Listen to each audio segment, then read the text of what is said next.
इस वीडियो में देखेंगे किसी भी वस्तु का बड़े पैमाने पर जब उत्पादन किया जाता है तो उसे हम लोग कहते हैं व्यावसायिक उत्पादन। इसमें हम लोग सेरीकल्चर, पीसी कल्चर और एपी कल्चर पर मेनली फोकस करेंगे। तो चलिए हम लोग जानते हैं सेरीकल्चर किसे कहते हैं। हम सब जानते हैं रेशम के कपड़ों की अहमियत क्या होती है। रेशमी कपड़ों का सबसे पहले स्टार्ट तो चाइना में हुआ था, आपको पता होगा। रेशम जो होते हैं वो प्रोटीन के बने होते हैं, इनका निर्माण रेशम के कीट करते हैं। हालांकि आप देखेंगे, अगर आप नक्शा देखेंगे यहाँ पे जो फिगर दिख रहा है, इसमें रेशम मार्ग सिल्क रूट था जिस पर कनिष्क ने अधिकार भी कर लिया था। तो जो चाइना का था, जिसे यूरोप और मिडिल ईस्ट से चाइना को जोड़ता था, रेशम मार्ग। रेशम के उत्पादन को हम सेरीकल्चर कहते हैं। रेशम के कीट को हम सहतूत के पौधों पर पालते हैं। इस कीट की कितनी अवस्थाएं होती है, रेशम कैसे निकलते हैं, चलिए इसको हम लोग जान लें। देखिए, रेशम के कीट का सबसे बचपना अवस्था होता है लार्वा। इस समय उसकी लार की जो ग्लैंड होती है, स्लाइवरी ग्लैंड, वो बन चुकी होती है, लेकिन वो उससे रेशम नहीं बना पाता है। लेकिन प्यूपा अवस्था में जब जो आता है ना, यानी जब वो यंग एज में आता है, तो उसे कहते हैं प्यूपा अवस्था। इस स्टेज में वो सबसे पहले रेशम का निर्माण करता है। लेकिन इस स्टेज में ज्यादा रेशम नहीं होता है कि हम उसके एक इंडस्ट्रीज बना सके। लेकिन जब वो कोकून स्टेज में आता है, कोकून अवस्था में, तो सबसे ज्यादा रेशम का उत्पादन करता है। ये उसका बुढ़ापा अवस्था। वैसे भी आप जानते हैं बूढ़े लोग कितना ज्यादा थूकते हैं, एक एक कटोरा थूक देते हैं। वैसे ये भी बूढ़ा हो जाता है तो कुछ ज्यादा ही थूकता है। इसके जब थूकेगा तो उसका थूक रेशम बन जाता है, उसी पे बैठ के ये आराम करता है। आदमी आता है, हटा देता है, ले आ तू अपना थूक ले। ये भी कहता है मेरा थूक उठा लिया, कोई दिक्कत नहीं, मैं फिर थूक दूंगा। फिर थूकता है, फिर रेशम का निर्माण हो जाता है। इसे हम लोग कहते हैं सेरीकल्चर। ये बहुत बड़े पैमाने पर होता है। रेशम की टोटल 4 कैटेगरी होते हैं। हमारे यहाँ हिंदुस्तान में टोटल रेशम के 4 कैटेगरी होते हैं। चलिए देखते हैं 4 कैटेगरी। देखिए, रेशम के हम 4 कैटेगरी को देखते हैं, मालबरी, ईरी, टमर और मूंगा। भारत में ये 4 कैटेगरी के रेशम होते हैं, जिसमें उनका परसेंटेज इस हिसाब से है। सबसे ज़्यादा मालबरी होता है।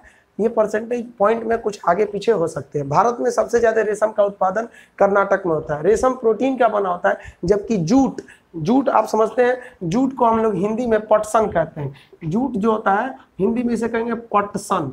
ये किससे निकलता है? ये तना से निकलता है। जूट तना से निकलता है।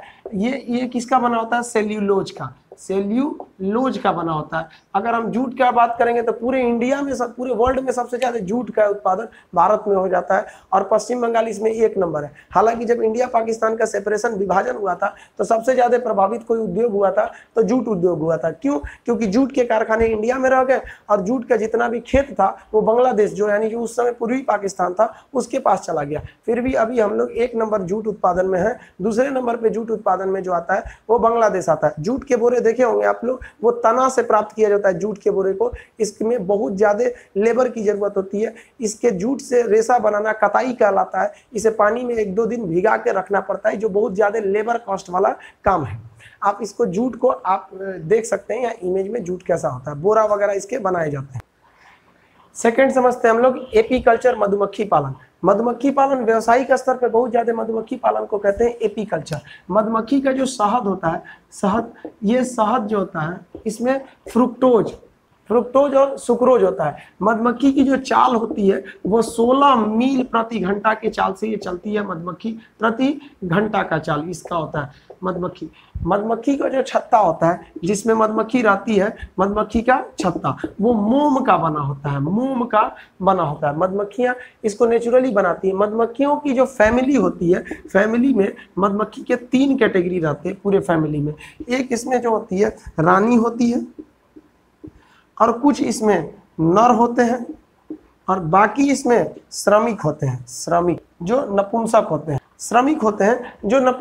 हैं, अब इसमें समझिए छत्ते में कैसे मधुमक्खी का उत्पादन होगा। एक ही रानी मधुमक्खी होती है। नर की संख्या कुछ ज्यादा होती है। सबसे ज्यादा संख्या में श्रमिक होते हैं जो नपुंसक होते हैं। रियलिटी में ये जो श्रमिक हैं, यानी जो नपुंसक मधुमक्खियां हैं, ये जब पैदा होती हैं तो ये फीमेल रहती हैं। इन्हें नपुंसक बनाने का काम रानी मधुमक्खी करती है। समझते हैं कैसे कर देती? जब मधुमक्खी अपना अंडा देती है तो उस अंडे में, छत्ते पे मधुमक्खी के अंडे में बहुत सारे अंडे रहते हैं। तो रानी मधुमक्खी के शरीर से एक एसिड निकलता है। रानी मधुमक्खी के शरीर से एक एसिड निकलता है जिसका नाम होता है अल्फा कीटोग्लूटेरिक एसिड। अब रानी मधुमक्खी करती क्या है? रानी मधुमक्खी जैसे अंडे से बच्चे निकलते हैं वो पूरे बच्चों के पास घूमती है ताकि उसके शरीर से निकलने वाला अल्फा कीटोग्लूटेरिक एसिड सारे मधुमक्खी से जो नए बच्चे निकले हैं सबके शरीर पर लग जाए। रीजन क्या है कि अगर ये एसिड किसी मेल के शरीर पे लगा तो उसे कोई इफेक्ट नहीं करेगा, लेकिन अगर कोई फीमेल पे भी है, फीमेल पे अगर ये लगा तो फीमेल को वो नपुंसक बना देगा, नपुंसक बना देगा। तो रानी मधुमक्खी जानती है, सारे छत्ते पर घूमती रहती है रानी कि जो अंडा तुरंत निकला है 1 हफ्ते के अंदर अंदर वो सबको अल्फा कीटोग्लूटेरिक लगाना चाहती है। जानती है कि मेल को तो कोई इफेक्ट नहीं पड़ेगा, लेकिन अगर फीमेल को लग गया तो वो नपुंसक बन जाएगी। अगर फीमेल नपुंसक नहीं बनी तो आगे जाकर वो उसकी सौतन बन जाएगी, क्योंकि वो भी बड़ी होकर रानी बन जाएगी। और ये 1 हफ्ते के अंदर अंदर कर देना है, इसलिए वो रानी मधुमक्खी 1 हफ्ते के अंदर अंदर पूरे छत्ता को कर देती है और पूरे छत्ता के अंदर केवल और केवल मेल रह जाते हैं और रानी और बाकी नपुंसक हो जाते हैं सब। तो ये रानी मधुमक्खी का काम है। अब कभी कभी क्या होता है कि रानी मधुमक्खी पूरे छत्ते पर घूमती है और बाय द वे कोई एक फीमेल इस अल्फा कीटोग्लूटेरिक एसिड के संपर्क में नहीं आ पाती है और 1 हफ्ता का समय क्रॉस कर जाता है, अब उस पर ये एसिड काम नहीं करेगा।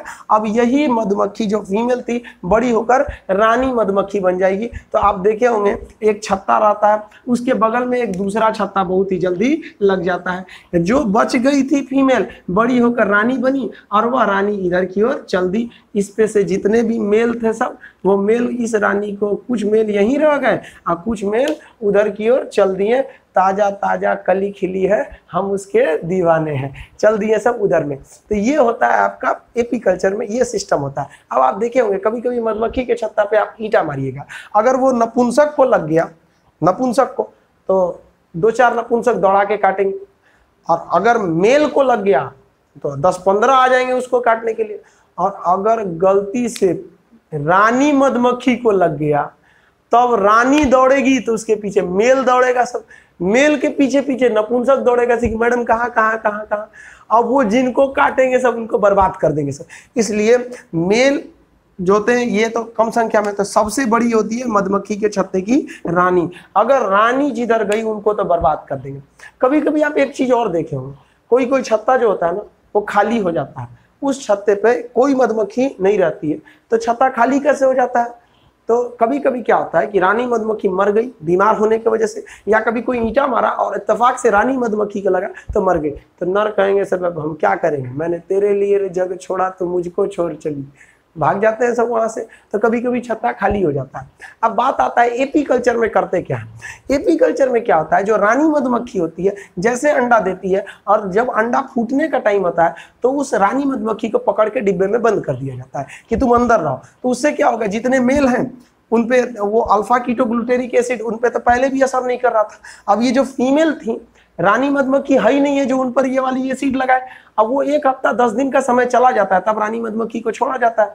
अब वो जो फीमेल है अब तो उन पर वो असर करेगा नहीं, अब वो हिजरा थोड़ी ना हो पाएंगे, अब वो नपुंसक नहीं होंगी और ढेर संख्या में रानी मधुमक्खी होगी तो छत्तों की संख्या भी बहुत ज्यादा हो जाएगी, जिस वजह से हमें शहद का उत्पादन बहुत ज्यादा हो जाएगा। शहद एक नेचुरल कार्बोहाइड्रेट का काम करता है, नेचुरल शुगर होता है, वो बहुत फायदेमंद होता है। तो इसे हम लोग कहते हैं एपीकल्चर। समझ में आ गया होगा आप लोग को। देखिए शहद में सुक्रोज होता है, फ्रुक्टोज होता है और सुक्रोज होता है। जबकि चीनी, गन्ना या चुकंदर की बात करेंगे तो इसमें सुक्रोज होता है। मीठा जो होता है वो फ्रुक्टोज होता है। फ्रुक्टोज सुक्रोज से 1.7 गुना ज्यादा मीठा होता है। हालांकि एक केमिकल आता है सेक्रीन, वो सुक्रोज से 500 गुना ज्यादा मीठा होता है। अगर आप टोटल और मीठा की बात करेंगे तो सेक्रीन होगा, बट ये नेचुरल चीज नहीं है, ये आर्टिफिशियल चीज है। नेचुरल में सबसे ज्यादा मीठा जो होता है वो फ्रुक्टोज होता है। अब बात करते हैं मधुमक्खी के वर्किंग के एरिया का। तो मधुमक्खी जो होती है वो श्रम विभाजन के सिद्धांत पर काम करती है। इनमें सबका काम आपस में बटा होता है। रानी मधुमक्खी का काम क्या होता है, वो अंडे देती है। नर मधुमक्खी रानी के साथ रहती है। अब बात करते हैं नपुंसक की, जो बेचारी पहले फीमेल थी लेकिन अल्फा कीटोग्लूटेरिक एसिड के शिकार होने के कारण अगर ये एसिड 1 हफ्ता के पहले लग गया तो बेचारी नपुंसक हो जाती है। अब उनका क्या करे, इस भरी दुनिया में कोई भी हमारा ना हुआ, घर तो घर थे अपनों का सहारा न हुआ। ये श्रमिक जो होती हैं अब ये क्या करेंगी, छत्ता निर्माण करेगी और शहद बनाएगी। सबसे बढ़िया ये दोनों बेचारा आराम करते रहते हैं सब मधुमक्खी के छत्ते पर। अब बात करते हैं मधुमक्खी की भाषा क्या होती है। मधुमक्खी अपनी भाषा नृत्य को देख के करती है, वो डांस करके अपनी भाषा का निर्माण करती है। उसी डांस को देखकर, नृत्य को देखकर मधुमक्खी अपना रास्ता को पहचान कर लेती है। मधुमक्खी की बात। मधुमक्खी की भाषा की खोज सबसे पहले 1973 में सर जॉन वॉन फ्रिस ने किया था। 1973 में सर वॉन फ्रिस को नोबेल पुरस्कार मिला क्योंकि वो मधुमक्खियों की भाषा की खोज की थी। उनकी भाषा उनके नृत्य के माध्यम से होता है। मधुमक्खी में एक चीज अच्छाई क्या है कि वो विद्युत चुंबकीय यानी इलेक्ट्रोमैग्नेटिक वेव को वो देख सकती हैं। अब इनसे एक प्रॉब्लम भी आता है, ये जो हम लोग टीवी टावर मोबाइल टावर लगाए इस पे भी विद्युत चुंबकीय तरंगे निकलती हैं। अब वहाँ बहुत ज्यादा मात्रा में विद्युत चुंबकीय तरंगे निकलती हैं तो मधुमक्खियों को लगता है कि ये तरंगे मेरे छत्ते से आ रही हैं, जहाँ पे हम लोग छत्ता बनाए हैं। तो वो सारी की सारी मधुमक्खियाँ उस टीवी टावर की ओर चली जाती हैं और अपना रास्ता बदल देती हैं, भटक जाती हैं। इसलिए ये मोबाइल टावरों के रेडिएशन से मधुमक्खियों पर निगेटिव इफेक्ट पड़ रहा है। मधुमक्खी, बिच्छी या फिर हड़ा जो होते हैं इन सब के डंक में फॉर्मिक एसिड पाया जाता है। चींटी में भी फॉर्मिक एसिड पाया जाता है, लेकिन चींटी का डंक कम खतरनाक होता है जबकि मधुमक्खी का ज्यादा होता है। एक्चुअली ये डिपेंड करता है पीएच पर, किसका पीएच कितना ज्यादा है, यानी मधुमक्खी का डंक अम्लीय होता है। अब हम लोग अगला समझते हैं मछली पालन, जिसे हम पीसी कल्चर। देखिए, व्यावसायिक स्तर पर मछली का उत्पादन करना पीसी कल्चर कहलाता है। अब मछली के उत्पादन के लिए कई तरीके हो सकते हैं। आप आरओ मेथड से भी पाल सकते हैं, जैसे हैदराबाद में पाला जाता है, या फिर आजकल एक बायोफ्लॉप आ गया है, वो ग्राउंड टब में उसको पाल लिया जा रहा है। लगभग 4 मीटर के रेडियस में आप बायोफ्लॉप को देख सकते हैं यहाँ पे।